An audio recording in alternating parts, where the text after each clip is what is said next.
Pas de dîner pour les menteurs, a annoncé ma mère en fermant la cuisine à clé pour le 3e jour consécutif. Papa a hoché la tête, tu mangeras quand tu apprendras le respect. Quand je me suis évanoui à l'école, l'infirmière m'a pesé et a immédiatement appelé les urgences. Les conclusions de l'hôpital allaient tout détruire. Avant de continuer, n'oubliez pas de vous abonner et dites-nous d'où vous nous regardez dans les commentaires, on lit chacun de vos messages. Le verrou s'est enclenché avec un bruit sec et définitif qui a fait se nouer mon estomac vide. À travers le verre dépoli de la porte de la cuisine, je pouvais voir les ombres de ma famille s'affairer à préparer le dîner. L'odeur de poulet rôti s'infiltrait par les interstices, me faisant saliver douloureusement. Pas de dîner pour les menteurs, a crié ma mère assez fort pour que je l'entende depuis le couloir où je me tenais. Peut-être que demain tu te souviendras de dire la vérité. Mon crime ? Avoir dit à ma professeure que j'avais trop la tête qui tourne pour finir mes devoirs. Madame Patterson m'avait demandé si j'avais pris un petit déjeuner, et j'avais accidentellement laissé échapper que je n'avais pas eu de vrai repas depuis 2 jours. Quand l'école a appelé à la maison pour prendre de mes nouvelles, ma mère était furieuse. Nous nourrissons notre fille parfaitement bien, leur a-t-elle dit froidement. Elle traverse une phase où elle ment pour attirer l'attention. Nous gérons cela avec la discipline appropriée. Maintenant, debout devant la cuisine verrouillée, je pressais ma main contre mon ventre creux. C'était le 3e jour sans vrai repas. J'avais réussi à subtiliser une barre de céréales du déjeuner de mon ami hier, mais c'était tout. Éléonore mange avec nous ce soir, ai-je entendu mon père dire à ma sœur cadette à travers la porte. Puisque Jade ne semble pas apprécier les dîners de famille, elle n'a pas le droit d'y participer. Éléonore, ma sœur de 13 ans, a dit quelque chose que je n'ai pas pu entendre. Puis, la voix de papa, plus forte, elle mangera quand elle apprendra le respect. Un peu de faim, ça forge le caractère. J'avais 17 ans et je pesais 89 livres, environ 40 kg. Cette discipline avait commencé 6 mois plus tôt, quand j'avais demandé pourquoi Éléonore avait de nouveaux vêtements pour l'école alors que je devais porter les mêmes uniformes élimés d'il y a 2 ans. Les enfants ingrats ne méritent pas de nouvelles choses, avait dit ma mère. Tu auras de nouveaux vêtements quand tu apprendras la gratitude. Les punitions par la faim ont commencé modestement. Pas de dessert, pas de deuxième part, des portions plus petites. Mais comme je continuais à poser des questions qui ne leur plaisaient pas, à exprimer des opinions avec lesquelles ils n'étaient pas d'accord, ou à montrer le moindre signe d'indépendance, les punitions se sont intensifiées. Maintenant, des repas entiers m'étaient retirés, parfois pendant plusieurs jours. Tu as droit à de l'eau, m'avait expliqué ma mère lors de la première longue punition. Et une fois que tu te seras excusé sincèrement pour ton comportement, nous discuterons de la nourriture. Le problème était que la définition de « sincèrement » changeait constamment. Je m'excusais pour n'importe quelle transgression qu'ils avaient identifiée, mais ce n'était jamais assez. Tu dis juste ce que tu penses que nous voulons entendre, disait papa. Quand tu comprendras vraiment ton erreur, nous le saurons. Je me suis retiré dans ma chambre, étourdi d'être resté debout trop longtemps. Mon bureau était couvert de devoirs sur lesquels j'avais du mal à me concentrer. Comment se concentrer sur le calcul différentiel quand votre corps est en train de s'autodévorer? Comment écrire des dissertations quand votre cerveau est embrumé par la malnutrition? Mon téléphone a vibré. Un texto de ma meilleure amie, Esha. Ça va? Tu avais l'air vraiment pâle aujourd'hui. Je voulais lui dire la vérité, mais qu'aurais-je pu dire? Mes parents ferment la cuisine à clé. Ils m'affament. Cela paraissait insensé même pour moi, et pourtant je le vivais. Juste fatigué, ai-je répondu. À demain. Demain. Il fallait que je tienne jusqu'à demain. Cette nuit-là, j'étais allongé dans mon lit, écoutant mon estomac gargouiller. À travers les murs fins, j'entendais ma famille regarder la télévision, rire devant une sitcom. Une soirée familiale normale, sauf qu'un membre dépérissait lentement dans sa chambre. J'ai essayé de garder de la nourriture dans ma chambre, mais ma mère effectuait des fouilles régulières. Stocker de la nourriture est le signe d'un trouble alimentaire, avait-elle dit en trouvant mes crackers cachés. Nous faisons ça pour ton bien, Jade. Pour briser ces schémas malsains. L'ironie de la situation ne m'échappait pas. Ils étaient en train de créer un trouble alimentaire tout en prétendant en prévenir un. À 3 heures du matin, désespéré, je suis descendu à pas de loup. Peut-être que je pourrais trouver quelque chose, n'importe quoi. Mais la porte de la cuisine était toujours verrouillée, et ils avaient commencé à verrouiller le garde-manger aussi. Même la corbeille de fruits qui se trouvait sur la table de la salle à manger avait été déplacée dans la cuisine. J'ai bu de l'eau du robinet de la salle de bain jusqu'à ce que mon estomac me fasse mal, espérant que cela calmerait les crampes de faim. Ça n'a pas marché. Le lendemain matin, m'habiller pour l'école fut un défi. Mon uniforme flottait sur moi comme si je jouais à m'habiller avec les vêtements de quelqu'un d'autre. J'ai serré la jupe au maximum, mais elle glissait toujours sur mes os de hanche saillants. Le petit déjeuner est pour les membres de la famille qui contribuent positivement au foyer, a annoncé ma mère alors que je passais devant la cuisine. Par l'entrebâillement de la porte, je pouvais voir Éléonore manger des pancakes. Mon estomac s'est contracté violemment. À l'école, je me déplaçais avec précaution, économisant mon énergie. En cours de PS, je suis resté sur le banc, prétextant des crampes. Pendant le déjeuner, je me suis assise avec Esha et j'ai essayé de ne pas fixer son sandwich. Jade, sérieusement, qu'est-ce qui ne va pas, a-t-elle demandé. Tu as l'air malade. Je vais bien, ai-je menti. Les mots étaient devenus automatiques.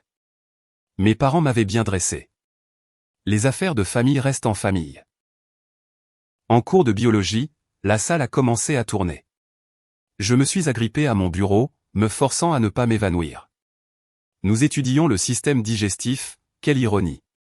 Monsieur Rodriguez expliquait comment le corps décompose les tissus musculaires lorsqu'il n'a pas assez de carburant.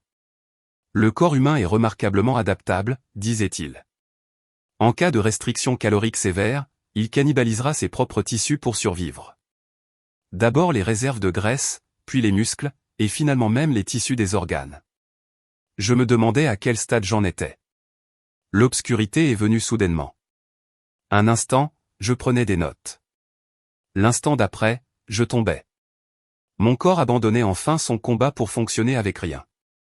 J'ai entendu des chaises racler, des voix crier, senti des mains essayer de me rattraper alors que je m'effondrais. Quand j'ai repris connaissance, j'étais dans le bureau de l'infirmière.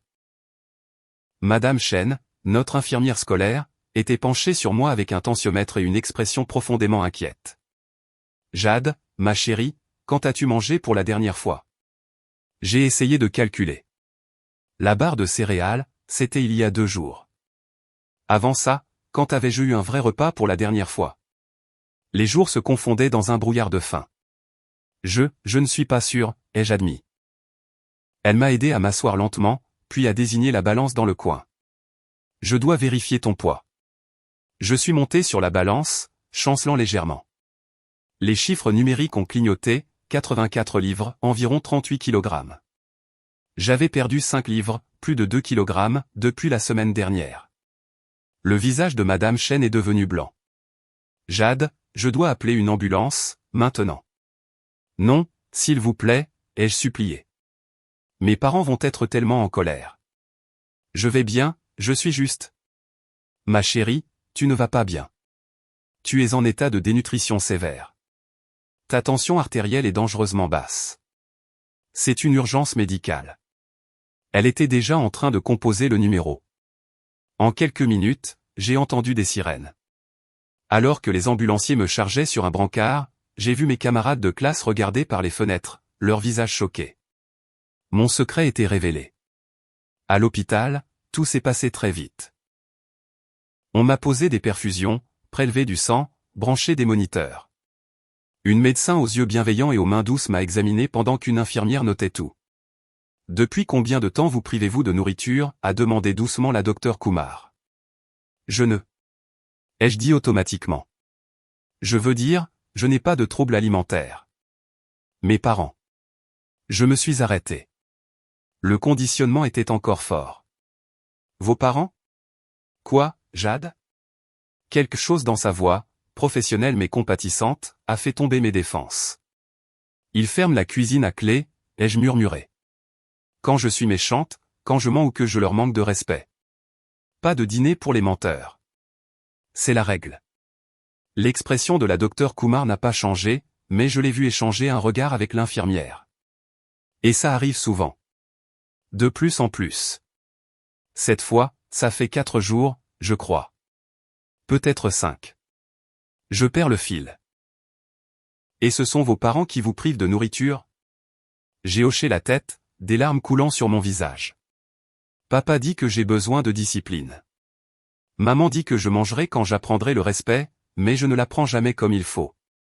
Ce n'est jamais assez. La docteure Kumar m'a serré doucement la main. Jade, ce qui t'arrive n'est pas de la discipline. C'est de la maltraitance. Je dois passer quelques appels. Les heures suivantes furent un tourbillon de tests et de questions. Une assistante sociale est arrivée, puis des policiers. Mes parents ont été appelés à l'hôpital. Je pouvais entendre la voix de ma mère dans le couloir, stridente d'indignation. C'est ridicule. Notre fille a un trouble alimentaire. Nous essayons de l'aider. Mais les analyses de sang racontaient une autre histoire. Dénutrition sévère, carence en vitamines, atrophie musculaire, des organes commençant à montrer des signes de stress. La nutritionniste clinicienne qui a examiné mon cas a été directe dans son évaluation. Ceci n'est pas de l'anorexie ou une restriction volontaire, a-t-elle dit à l'équipe. Le schéma de privation, les carences spécifiques. Ceci est cohérent avec une inanition involontaire. À mon avis professionnel, la poursuite de ce traitement aurait entraîné une défaillance d'organes en quelques semaines. C'est une tentative de meurtre par négligence. Quand mes parents ont enfin été autorisés à entrer dans ma chambre, ils sont venus avec leur avocat. Le sang-froid parfait de ma mère se fissurait. L'autorité de mon père était défiée par les professionnels de la santé qui ne se pliaient pas à ses exigences. C'est une adolescente à problème, a insisté ma mère. Elle ment constamment, elle stocke de la nourriture. Nous essayons de briser ces schémas. En l'affamant? La voix de la docteure Kumar était glaciale. Votre fille pèse 38 kg. Son corps catabolise ses propres tissus musculaires. Son rythme cardiaque est irrégulier à cause d'un déséquilibre électrolytique. C'est ce que nous voyons chez les survivants des camps de concentration, pas chez les adolescentes à problème. Vous ne comprenez pas, a commencé mon père. Jade est manipulatrice. Elle s'est probablement rendue malade pour attirer l'attention. C'est alors qu'Éléonore a parlé. Ma petite sœur, qui avait été amenée par une assistante sociale, paraissait plus jeune que ses 13 ans. Il ferme la cuisine à clé, a-t-elle dit doucement. J'entends Jade pleurer de faim la nuit. Parfois, maman me fait manger devant elle. Elle dit que c'est pour lui apprendre les conséquences. Le silence s'est fait dans la pièce. Mes parents se sont tournés pour regarder Éléonore, se sentant trahis. Je ne voulais pas que Jade meure, a continué Éléonore, les larmes coulant sur ses joues. J'ai essayé de lui donner de la nourriture en cachette, mais maman m'a surprise et a dit que je serais la prochaine si je ne cessais pas d'être sa complice. L'avocat a murmuré quelque chose d'urgent à mes parents. Les policiers se sont avancés. L'assistante sociale a rapproché Éléonore de moi, loin de nos parents. Monsieur et Madame Roy, a dit l'officier principal, nous vous plaçons en état d'arrestation pour mise en danger et maltraitance d'enfants. Le masque de ma mère s'est finalement brisé complètement. Elle le méritait, a-t-elle hurlé alors qu'on lui passait les menottes. Petite menteuse ingrate. Nous lui avons tout donné. Sauf à manger, ai-je murmuré, mais je ne pense pas que quelqu'un m'ait entendu. Les jours suivants furent un tourbillon de rétablissement et d'enquête. Les détectives ont trouvé les verrous sur la cuisine, le journal alimentaire que ma mère tenait pour documenter quand j'étais autorisé à manger, et même un tableau de punition montrant les jours de restriction alimentaire pour diverses infractions. Éléonore a été placée chez notre tante pendant la durée de l'enquête. Elle me rendait visite tous les jours, m'apportant mes devoirs et des excuses. J'aurais dû le dire à quelqu'un, a-t-elle dit. J'avais peur qu'il me fasse la même chose. Tu as 13 ans, lui ai-je rappelé. Ce n'était pas ta responsabilité. La guérison physique a été lente. Le syndrome de renutrition était un risque. Mon corps s'était adapté à la famine et pouvait être endommagé par une trop grande quantité de nourriture trop rapide. La nutritionniste a créé un plan minutieux pour augmenter progressivement les calories tout en surveillant la réponse de mes organes. Votre corps est résilient, m'a-t-elle dit. Mais il pourrait y avoir des effets durables. Perte de densité osseuse, dommages cardiaques potentiels. Vous aurez besoin d'un suivi pendant des années. La guérison psychologique fut plus difficile. J'avais été conditionné à me sentir coupable de manger, à associer la faim à la punition, à croire que je méritais la famine. La thérapeute de l'hôpital travaillait avec moi quotidiennement. Ils vous ont convaincu que les besoins humains fondamentaux étaient des privilèges à mériter, a-t-elle expliqué. Nous devons reconstruire votre relation avec la nourriture, avec les signaux de votre propre corps. 3 semaines après mon hospitalisation, j'ai témoigné par liaison vidéo pour l'audience préliminaire de mes parents. J'ai décrit l'escalade des punitions, les jours sans nourriture, la cuisine verrouillée. Le visage du juge se durcissait à chaque détail. L'avocat de mes parents a plaidé que c'était une discipline qui était allée trop loin, qu'il n'avait jamais eu l'intention de nuire. Mais les preuves médicales étaient accablantes. Des photos de mon corps émacié, des scanners cérébraux montrant des changements compatibles avec l'inanition, le témoignage de la nutritionniste affirmant que j'étais à quelques semaines de la mort. Ils ont été reconnus coupables de plusieurs chefs d'accusation de maltraitance d'enfants et de tentative de meurtre. Ma mère a écopé de 15 ans, mon père de 12.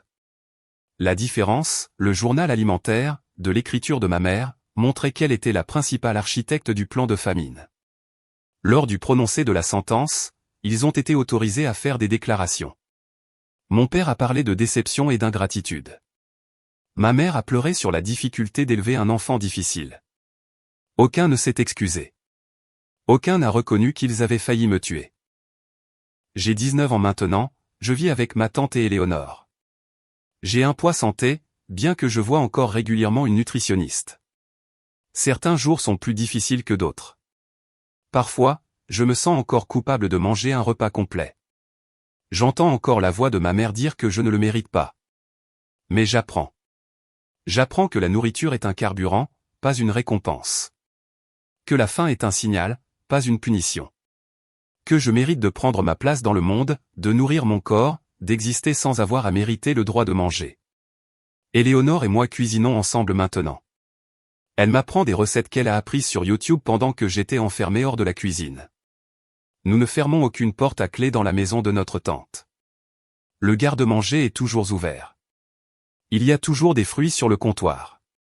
Tu te souviens quand maman disait que la faim forgeait le caractère ? A demandé Éléonore un jour alors que nous faisions des pâtes. Oui, ai-je dit, en ajoutant un supplément de fromage dans mon bol, juste parce que je le pouvais. Je crois qu'elle avait tort, a dit Éléonore.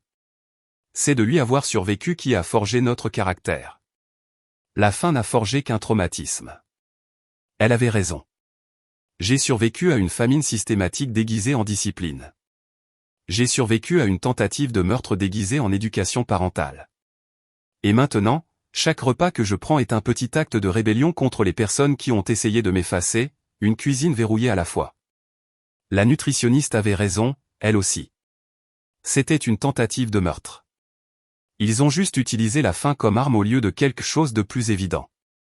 Mais le corps n'oublie rien, et le mien a dit la vérité. Ils ont essayé de me réduire au silence par la faim. Maintenant, je mange. 3 repas par jour, des encas quand j'ai faim. C'est révolutionnaire. C'est la guérison, c'est la résistance, et c'est ma victoire. Merci d'avoir regardé jusqu'au bout. Si cette histoire vous a touché, n'oubliez pas de liker, de vous abonner et de partager. Et surtout, dites-nous ce que vous en pensez en commentaire, on adore vous lire.